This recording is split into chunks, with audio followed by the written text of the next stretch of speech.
Good morning and welcome to my official IELTS channel.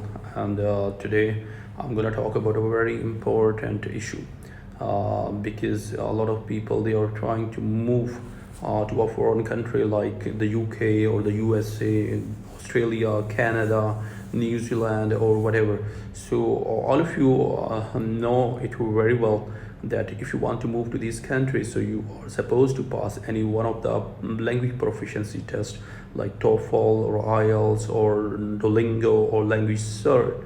So today, first of all, I'll tell you that why it is important to pass any one of the proficiency tests, why they ask us to do this thing. Because you know that in a foreign country, so you are supposed to communicate with the native speaker over there. Either you are a student or just you are there on immigration. So they want people to communicate in a better way so that they can understand each other. So that's why they have these tests like IELTS and TOEFL or language cert. Nowadays it's very common, language cert. So today, as I told you before, that my specialty is teaching IELTS especially. So today I'm gonna tell you that if you are a beginner and you want to know about IELTS, so I'm gonna tell you about IELTS in a brief way. So basically IELTS, we have got two types of IELTS. One is IELTS academic and the other one is IELTS general. The basic difference between these two tests is that if you want to take admission in the UK or the USA or Canada or New Zealand or Australia, in these native countries, so you are supposed to clear IELTS academic, because this is basically for academic purpose. So you can take admission if you will get a good band in these, and the minimum band for taking admission in any one of the universities is 6, or in good one you have to take 6.5 band even. And what exactly we have here in IELTS academic, we have the 4 modules, the same one: speaking skill, reading skill, writing skill, and listening skill. These 4 modules. Same is the case with IELTS general. In IELTS general also we have these 4 modules, but the difference is there is a slight difference between these two. The speaking skill module will be the same for IELTS general and IELTS academic. Same is the case with that one. The listening module is same for IELTS general or IELTS academic. The only difference is of the writing skill, because the academic, in IELTS academic, the writing skill, you are supposed to write a report and an essay. But as far as IELTS general is concerned, you are not supposed to write any report. Instead, you are supposed to write a formal letter. So this is the basic difference here. As far as the reading skill is concerned, so the reading skill in IELTS general is a bit easier as compared to IELTS academic. So in IELTS general, you will see there are advertisement or brochures or stuff like that. But if you consider IELTS academic, here the things are a bit difficult because you are supposed to study in the universities abroad. And I think it's good because just imagine that you are in the UK in one of the universities, and your professor has assigned you an assignment which you are supposed to write. If your writing skill is not good and you have no idea how to write an essay or whatever he has assigned you, so it will be difficult for you guys. So before leaving for these countries, try to work hard to achieve good band in IELTS, not for the sake of immigration or admission, but for your improvement, guys. So once you will improve yourself in the writing skill and in the speaking skill and in the reading skill and listening skill, you will feel that you will feel more comfortable in a foreign country, and your chances of survival in a foreign country will be better, you can say that. So it's my own opinion that if you are working on any of these language proficiency tests, so please work hard, try to learn more, try to improve all these things. And as I told you that in the writing skill, we have 2 assignments. The first one is definitely a report writing, and I told you many times that what we are supposed to do in that one. The second one is you can say essay writing, and there are different types of essays in IELTS. So the very first thing which you should understand is to recognize or identify the type of essay. Once you identify the type of essay, it will be easier for you to write an essay. Otherwise, right from the very first point, the examiner will come to know that you have no idea that what you are supposed to write. So you can commit mistakes in that one. And as I told you earlier, that the marking scheme is the most important thing in all these modules.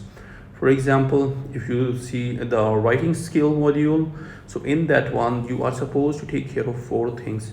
Number one, you can say band descriptor, that is a task achievement. When we say task achievement, it means that you should understand that what the task achievement is, because in the same prompt there are different things they asked. So you are supposed to address all those points. If you are not addressing all those points, so you gonna miss point in this one task achievement. Second one is that is coherence and cohesion. When we say coherence and cohesion, so they are two different terms. So cohesion is basically the, you can say, thematic unity of your essay, unity of your essay. And when we say coherence, it is basically structural unity of your essay. So they want your essay to be one unit, structure wise as well as thematic. So in both things are considered. And how you can achieve this thing? By working on your cohesive devices. What are cohesive devices?